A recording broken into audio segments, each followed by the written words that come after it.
Hi, my name is Shivant Misra and this is my video lab report for Intro Physics 2211 at Georgia Tech. This lab examines constant velocity motion of a rolling tennis ball, which I'll be explaining further. I'll first introduce the system and its surroundings, then analyze the motion of the ball. I'll then discuss the computational model I constructed to predict the ball's motion, followed by a comparison of the graphs obtained from these two sources. Finally, I'll answer some essential questions about the lab. This lab investigates the motion of an object moving at a constant velocity. For an object to be moving at a constant velocity, the vector sum of forces acting upon it must be equal to zero. In other words, the net force acting on the object must be equal to zero. Newton's first law states that, unless acted upon by an external force, an object moving at a constant velocity will continue to move at that velocity, and an object at rest will remain at rest. The formula is relevant to this lab, specifically Newton's second law, and derived formulas that predict the ball's velocity and position are shown below. These will be used in the computational model to predict the object's position and velocity as a function of time. For this lab, I rolled a tennis ball across a table and assumed that air resistance and rolling resistance due to friction were absent. In other words, no net force acts on the ball while it is in motion. I initially applied a force to get the ball moving, but once it was in motion, the forces on the ball, weight, and the normal force cancel each other out as shown on the diagram. So the ball initially gets up to speed and then maintains a constant speed and velocity, hence resulting in constant velocity motion.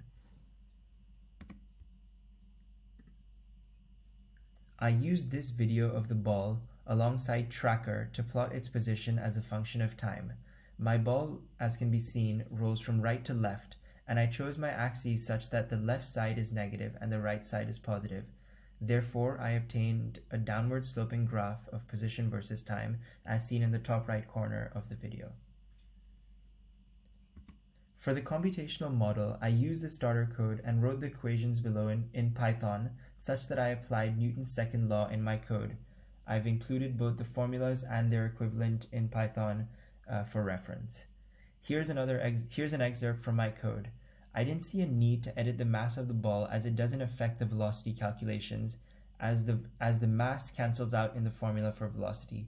Hence, I left the mass at 1, the default value. I set the initial position to 0, 0, 0, and set the initial velocity to negative 0.84600. I obtained this number by calculating the average velocity for the first 6 frames that the ball is in motion. I filmed my video at 60 frames per second, so 6 frames is 1/10 of a second, an amount of time I found to be a reasonable estimate for calculating the ball's initial velocity. It's also for this reason that I've set my delta t to 1/60th of a second, such that each time increment is equal to 1 frame. Another excerpt of my code is shown here alongside the link to the complete project. Here we can see where I incorporated the formulas I mentioned in the previous slide, specifically those referring to the ball's velocity and ball's position. Here are the two graphs, one from the observed data from tracker and the other from my computational model. At first glance, the graphs seem fairly similar, but on closer inspection, we can see that they differ quite significantly, especially at larger time values. Initially, the actual position of the ball matches that of the computational model fairly well, but as time progresses, the slope of the blue graph begins to flatten, indicating a decrease in both speed and velocity of the ball. This is likely due to the frictional force which acts in the opposite direction in which the ball is traveling, causing the velocity of the ball in the direction it is traveling to decrease, thus causing a decrease in speed. Now moving on to some relevant questions. I chose my axes such that left was negative and right was positive, thus resulting in a downward sloping position versus time graph for my ball. What if I were to flip the axes? Well, the only change to my results would be that the graph would slope upwards instead of downwards. However, it would still indicate the same conclusions, that the model overpredicted for larger time values, suggesting the presence of a frictional force which slowed the ball down. To improve the accuracy of the model in the future, we could try to use objects with a very low coefficient of friction. Additionally, we could try to factor the frictional force into the computational model itself, and both of these approaches would make the model more accurate. We also set the net force equal to 0 in the computational model. However, I don't know for sure whether the net force actually acting on the ball is 0. In fact, I know that friction does act on the ball, so the net force isn't necessarily zero.